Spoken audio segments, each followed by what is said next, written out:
Lessons are taken from the Old and New Testaments of the Word of the Lord and from the heavenly doctrines of the new church.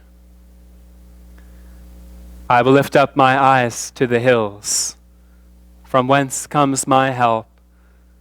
My help comes from the Lord, who made the heavens and the earth. He will not allow your foot to be moved.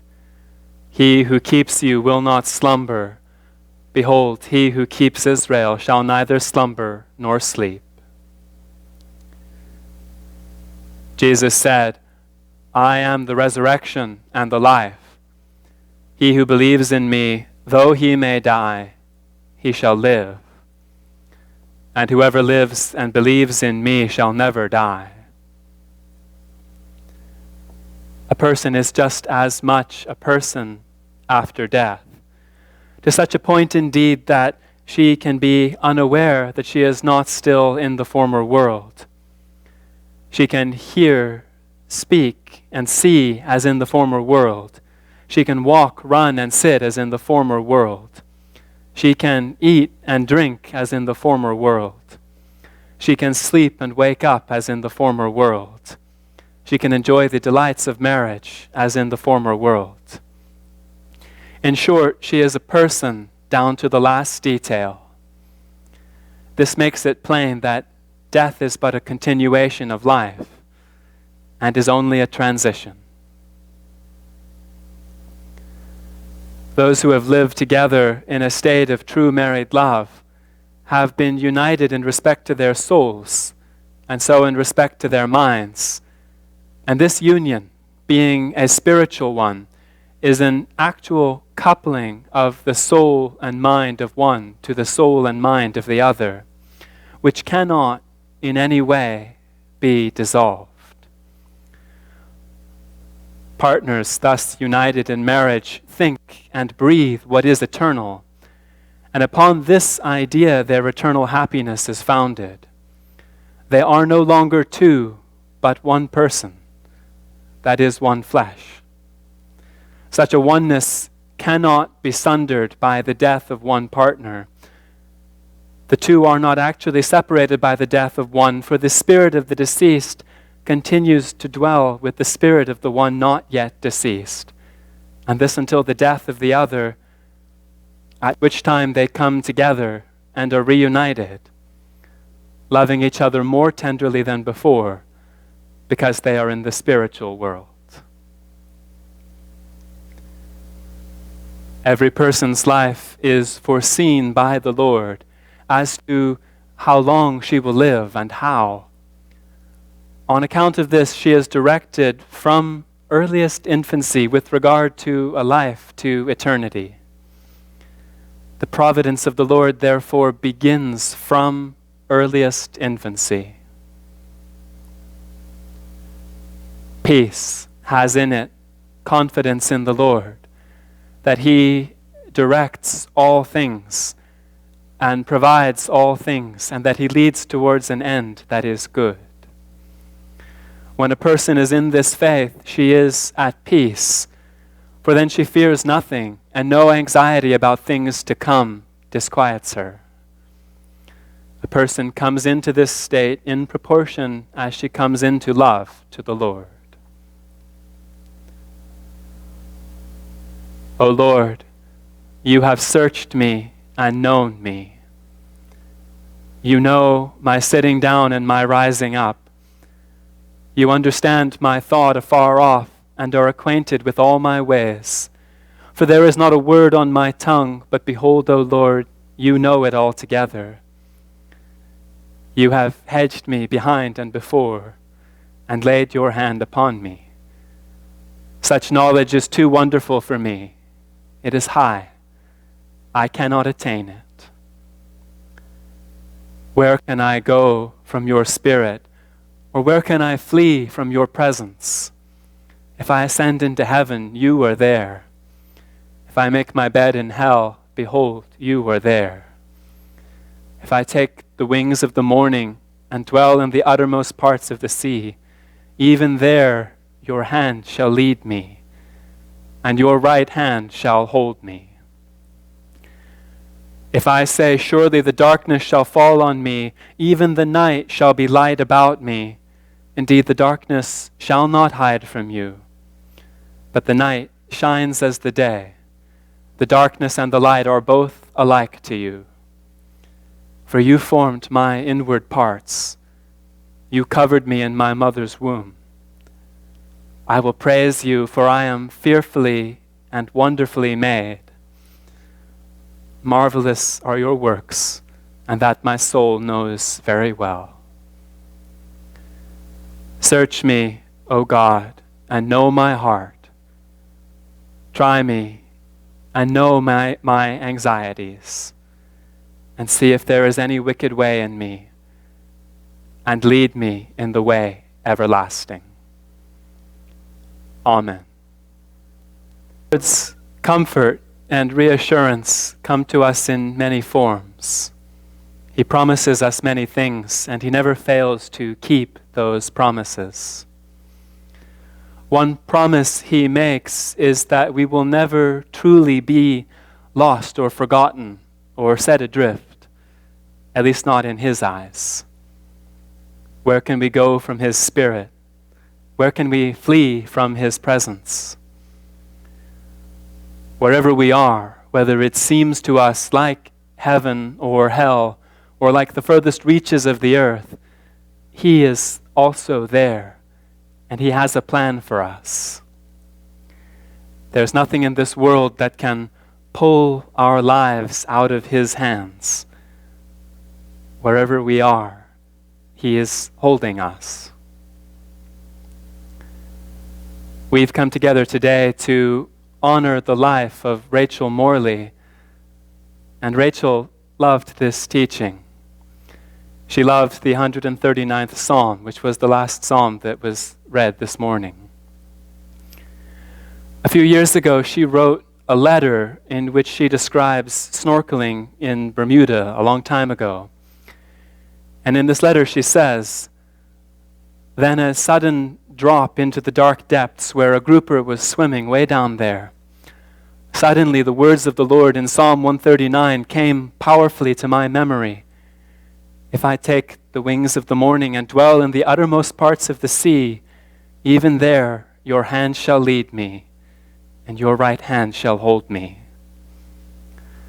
She says that she was powerfully affected by this perfect illustration of these words. In general, she seems to have treasured the assurance that God is here no matter what, and that his plan carries on no matter what. After studying the book Divine Providence, she wrote, "My religion is a great comfort to me. From it I know why I was created and why I am in freedom to accept or reject its teachings. I know that the way I choose to live in this world will lead to my eventual place in the spiritual world." These are simple words, and really they're remarkable for their straightforwardness and their simplicity, and for the thread of quiet confidence running through them. All of Rachel's notes about religion have that tone. In general, the Lord's care, the Lord's presence, the Lord's plan seem to have been to her a steadfast comfort. And it seems that Rachel herself strove to take care of people and to provide for them. She was a doer. She was always doing things, always trying to make the best use of her time. And one of her grandchildren notes that that was how she said, "I love you." She wouldn't so often say those words or show her love with hugs and kisses, but she would make things for people. She would try to teach her grandchildren the things she knew. When they came to visit, she would have abundant snacks prepared for them, whether or not a tray heaped with melon slices was just what they wanted. She loved cooking for people and was particularly passionate about nutrition and healthy eating. She also loved gardening and grew many fruits and vegetables herself. She had a keen interest in homeopathic medicine, and most of her interests point towards a strong desire to provide for the people in her care, not so much with words as with action. Rachel's siblings indicate that this inclination to take care of people began at an early age. She was the eldest of 5 siblings and would often lead her brothers and sisters on expeditions around the English countryside. Her youngest sibling, her brother Geoffrey, recalls a time when they were crossing a muddy causeway to a little island in a river. He says that Rachel was carrying him and that she started sinking down into the mud, and he straight away was sure that they were both going to get sucked down and disappear. But, he writes, calm Rachel assured me that everything would be all right. From that day forth, I always felt a special trust in Rachel. She was by nature a calm and reassuring sister. Rachel was born in 1924 to Conrad and Bertha Modem Howard in the town of East Grinstead, England. She wrote that her earliest memory was of looking at the lovely pansies in her family's garden and longing to stroke the colorful blossoms. When she was 3 years old, her family moved to St. Albans in Hertfordshire, and this was the place that she later identified as her hometown. She says that she was fortunate enough to be able to attend a good school, but it was a difficult era in which to grow up. The 1930s were the years of the Great Depression. And then, when Rachel was just 15, the Second World War broke out. Her diaries suddenly include comments about gas masks and blackouts. Just a few months after the outbreak of the war, her father passed away. For a few decades, she lived in a world that was more or less constantly overshadowed with some sort of a cloud of fear. And maybe that's why she found such solace in the idea that the Lord's plan for us endures, whatever else goes on around us. If I ascend into heaven, you are there. If I make my bed in hell, behold, you are there. If I take the wings of the morning and dwell in the uttermost parts of the sea, even there your hand shall lead me. And her own interest in providing for people may also have been, to some extent, a product of the hard times that she experienced.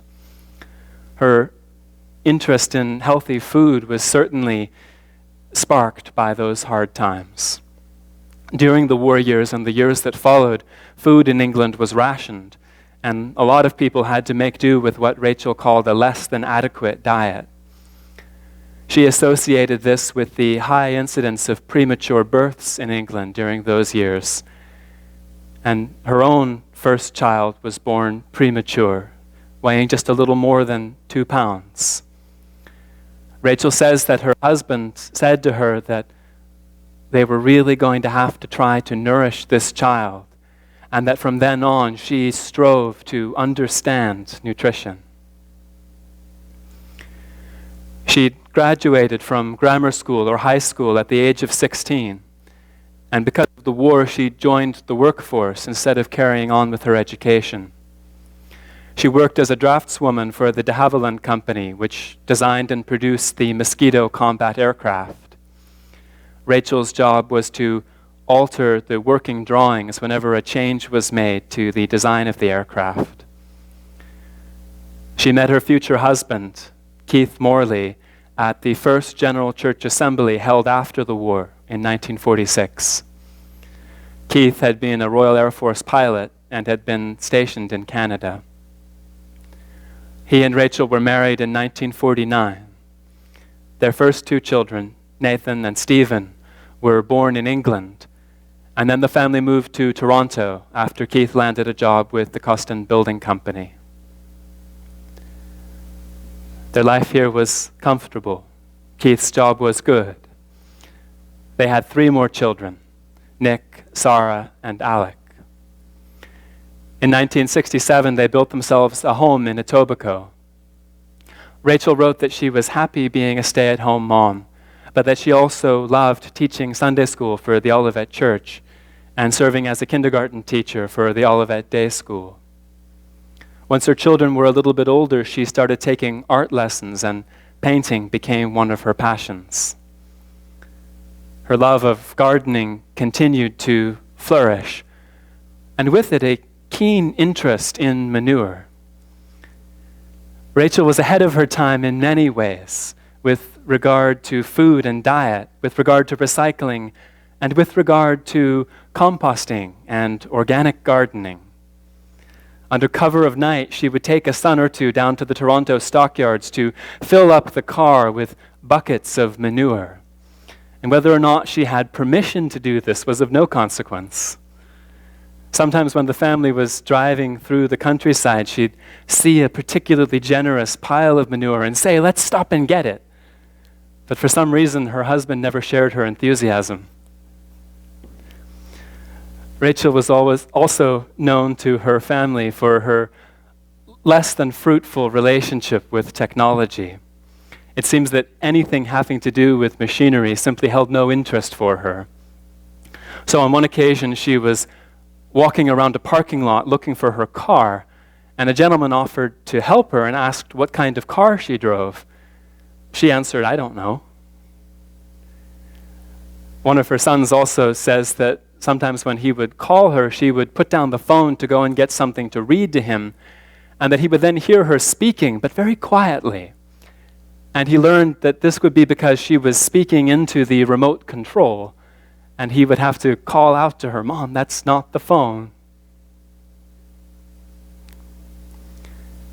In 2013, Rachel and Keith sold their house and moved to a condo, and their son Nick came to live with them.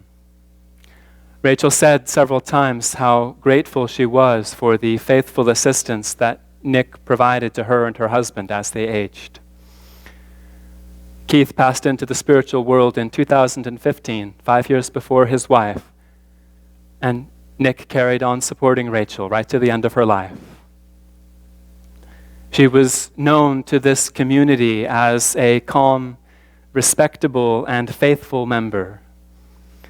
She wasn't afraid to speak her mind, but she always strove to be courteous. She wasn't quick to offer spiritual or emotional support, but to a few of her friends, her steadfast faith and grounded wisdom were a source of comfort. One of her children says that as she aged, she became a deeply grateful person. She told her children over and over how grateful she was for all that they did to take care of her. She loved getting away from her little apartment in the city and going to her son Alec's farm, where she could wander around the garden with her walker. It was always natural things, the little details of the good and beautiful world around her that animated her the most. Often, when I would go to visit her during the last years of her life, she would ask me about her husband and what he might be doing in the spiritual world. She never doubted that her spirit was still joined to his. She said goodnight to a photo of him every night before getting into bed. Shortly after he passed away, she wrote, "Keith and I have always believed that we'll be together again in the life to come, and this gives me great comfort." Her own steadfast faith can be a source of comfort now to those of us who miss her. She never doubted that when her life in this world ended, she would awaken to the life to come. As she said, "My religion is a great comfort to me. From it, I know that the way I choose to live in this world will lead to my eventual place in the spiritual world."